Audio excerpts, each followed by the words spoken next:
Assalamualaikum warahmatullahi wabarakatuh. Perkenalkan, nama saya Primagun Prakoso dari Ilmu Kesejahteraan Sosial Angkatan 2023. Kali ini saya akan memaparkan hasil rangkuman saya terkait 9 video pembelajaran Al-Jauzi yang dipaparkan oleh Pak Heri Wibowo. Selamat menyaksikan. Kewirausahaan sosial dibangun untuk yang pertama menyelesaikan masalah sosial, yang kedua memenuhi kebutuhan sosial, dan yang ketiga mengembangkan potensi sosial, di mana dibangun melalui dari 3 sumber, yaitu sumber kreasi, sumber dukungan, dan sumber dorongan. Kita harus mampu menghayati bagaimana mengintegrasi kerangka kerja kewirausahaan sosial dengan sumber dorongan yang terdiri dari keyakinan dasar, daya apresiasi, dan daya prediksi, serta mengkolaborasikan dengan sumber kreasi yang terdiri dari keinovasian, keproaktifan, serta otonomi, dan resiko terukur serta kelanggengan dengan 3 sumber dukungan, yaitu dukungan ekonomi, sosial, dan budaya untuk membangun social enterprise plan. Proses kewirausahaan sosial dimulai dengan mengidentifikasi kondisi awal fenomena sosial, mencakup fakta dan masalah sosial di sekitar, sehingga kita harus peka terhadap kondisi awal. Penting untuk memperhatikan masalah, kebutuhan, dan potensi sosial di lingkungan sekitar, termasuk keluarga, rumah, dan desa-desa. Praktek kewirausahaan sosial dapat dilakukan lintas batas geografis dan waktu karena dukungan teknologi informasi yang memudahkan pengumpulan data dan analisis. Mahasiswa terutama yang memiliki pengetahuan di bidang sosial dan teknologi informasi diharapkan mulai berkontribusi sejak dini untuk kemajuan bangsa dengan melakukan analisis dan merumuskan kondisi awal sosial. Berikutnya yaitu sumber dorongan untuk membangun enterprise plan. Yang pertama yaitu keyakinan dasar, di mana keyakinan dasar yang dimiliki oleh setiap manusia yang beragama memiliki keyakinan pada kebaikan.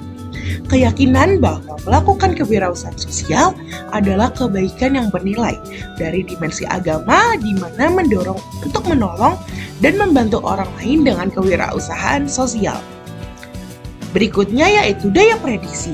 Seorang social entrepreneur harus memiliki prediksi atau gambaran atau visi mengenai apa yang akan dilakukan bisa bertahan dan berkembang baik kuantitas, kualitas, ataupun skalanya. Selain itu, harus mempunyai pemikiran bahwa apa yang dilakukan tidak sia-sia dan justru malah berkembang, di mana bisa menjadi manfaat yang semakin besar dan banyak bagi orang lain. Berikutnya yaitu daya apresiasi, di mana daya ini mengacu pada pola pikir apresiatif yang manusia dapat memilih sendiri cara berpikirnya. Sejumlah pola pikir dapat membuat manusia sengsara, sedih, pesimis, dan lain sebagainya. Namun, sejumlah pola pikir lain justru sebaliknya, bisa membuat manusia atau individu semangat, optimis, dan lain-lain. Manusia dapat mengendalikan pola pikir sendiri untuk mewujudkan sikap positif atau negatif tergantung dari manusia itu sendiri. Dalam daya apresiasi, social entrepreneur memiliki 4 frasa, yaitu yang pertama, setiap peristiwa mengandung hikmah yang dapat dibawa pada pembelajaran positif. Social entrepreneur menghayati dan memahami bahwa setiap kejadian atau aktivitas masa lalu bisa dikaji atau digali hikmahnya untuk pembelajaran di masa kini. Selanjutnya, pola pikir social entrepreneur yang kedua yaitu lebih baik fokus mengembangkan kelebihan daripada terus-menerus menambal kekurangan, di mana kita memilih pola berpikir kita sendiri untuk menguatkan kelebihan yang dimiliki. Jika kita terus menambal kekurangan kita, maka kita hanya bisa sampai di level rata-rata saja.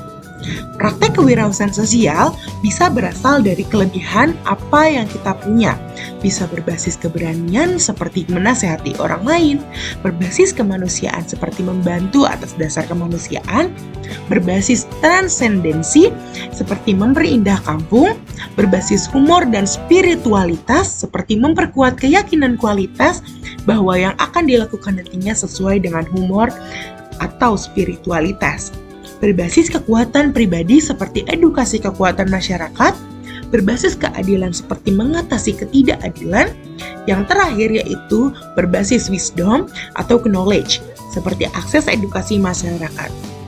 Frasa berikutnya yaitu mensyukuri apa yang telah dimiliki daripada mengeluhkan apa yang belum dimiliki, di mana social entrepreneur memulai dengan apa yang dimiliki. Maka tidak usah memulainya dengan terlalu banyak berandai-andai, namun mulailah dengan apa yang dimiliki terlebih dahulu. Berikutnya, frasa keempat, yaitu tidak menunggu segalanya sempurna baru kita memulai, namun kita memulai sambil menyempurnakannya. Banyak orang tidak memulai aktivitas sosialnya dalam memecahkan masalah sosial ataupun mengembangkan potensi sosial karena menunggu segalanya sempurna. Jangan menunggu segalanya sempurna, tapi mulailah sesuatu sambil menyempurnakannya dengan kekuatan yang kita miliki dan dengan daya dorong yang kita miliki juga. Sebagai pelaku kewirausahaan sosial harus memiliki daya dorongnya sendiri untuk memulai sesuatu seperti melakukan untuk kebaikan sesuai ajaran agama. Selain itu, pelaku kewirausahaan sosial harus memulai kekuatan-kekuatan yang dimiliki untuk membantu menyelesaikan masalah sosial, membantu memenuhi kebutuhan sosial, atau mengembangkan potensi sosial dengan dimulai dari hal-hal yang paling kecil.